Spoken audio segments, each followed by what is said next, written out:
cabdikariin axmed mooge oo natiijada habeennimadii xalay la shaaciyay ku soo baxay mudanaha ugu codka badan xubnaha golaha deegaanka ee caasimadda Hargeysa isla markaasina ay u codeeyeen in ka badan 26,000 oo cod ayaa waxa uu u mahad celiyay dhammaan dadkii u codeeyay isagoo sheegay inuu matali doono dhammaan dadkii codka siiyay iyo guud ahaan dadka ku dhaqan caasimadda Hargeysa waxaana uu sheegay in cod bixinta iyo tirada codka la siiyay ay taariikh badan muujinayaan waana kan isagoo arintaasi ka hadlaya marka ugu horeysa alxamdulillaah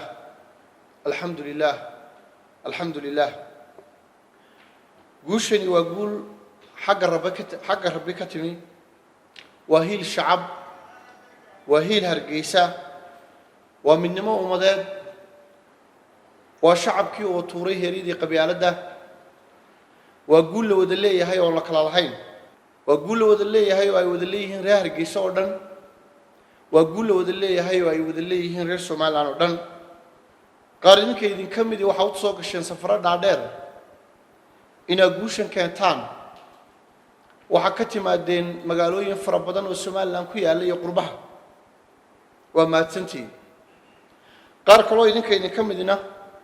waxa qabteen baahiyo gaar ah sida maqalka aragga iyo laxaadka waxaad soo dadaasheen inaa u adkaysataan dhibta oo mareysaan inaa codkiina ay siisaan waa maadsantiin waxaad ahayd qof weyn oo ku adag tahay inuu ku dheer galo iyo inuu istaaga milicda waad soo u samirtay oo waad u adkaysatay si aad igu codayso waanad maadsan tahay waxaad ahayd hooyo waxaad ii soo dayacday gurigaagii iyo carruurtaadii si aad igu codayso waxaad ahayd umul aan afartan bixin waxaad u soo baxday inaad ii codayso waa maadsantiin dhalinyaro waxaad iiga leexateen qabiilooyinkiinii waxaad iiga leexateen waalidiintiin waxa u codayseen isbeddel waa mahadsantiin waanan idin ogahay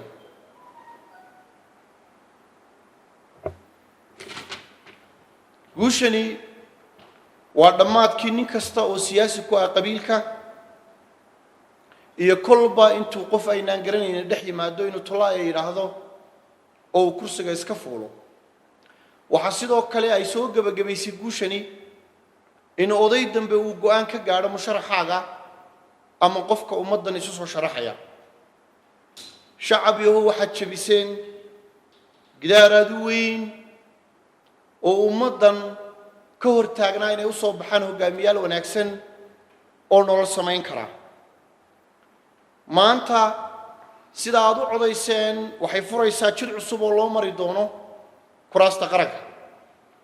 waxaad sidoo kale xaqiijiseen inaad tihiin gob hore u weyday siyaasi geesiya oo la hor yimaada aragtidiisa hankiisa barnaamijkiisa halkii uu kala hor iman lahaa tolaaye maanta wixii ka dambeeya qofka doonaya inuu siyaasi noqdaa waxaad u dirteen fariin ah in uu siyaasigu ummadda la hor yimaado hankiisa kartidiisa afkaartiisa mabaadi'diisa aqoontiisa halkii uu kala hor iman lahaa tolaaye iyo qabiil waxaad dirteen fariin kale oo dadban oo ah qofka aad jeceshihiin inuu maayar idin noqdo aniguna saacadda laga bilaabo iyo maanta oo la joogo waxaan gelayaa dadaalkeeda in aan maayar ka noqdo magaaladan aynu jecelahay ee Hargeysa codka aad bixiseen ay siiseen waa fariin aad u dirteen madaxda qaranka waxaana rajaynayaa in madaxda qaranka iyo asxaabtuba ay qadarin doonaan rabitaanka shacabka iyo doonista shacabka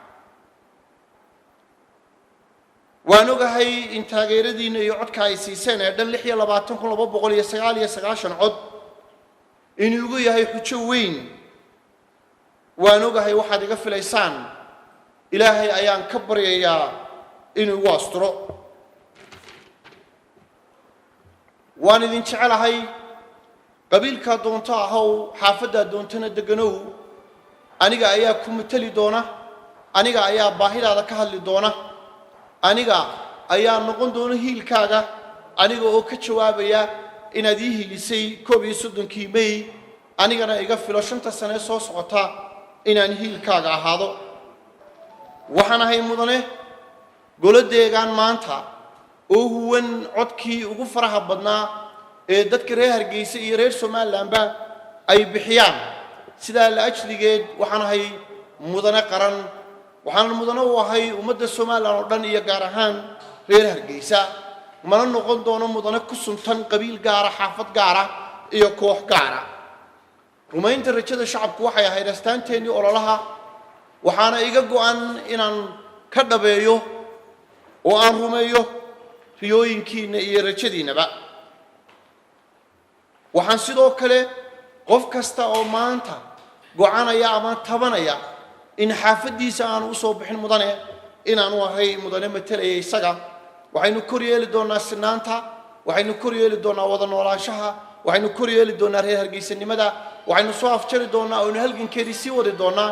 qabiilka iyo qoloqolada waxaynu sameyn doonaa reer Hargeysanimo waxaynu sameyn doonaa ummad la yiraahdo Somaliland oo isjecel oo isaqbashay waxaanaynu ahaan doonaa siyaasi ku soo baxay aragtidiisa kartidiisa aqoontiisa iyo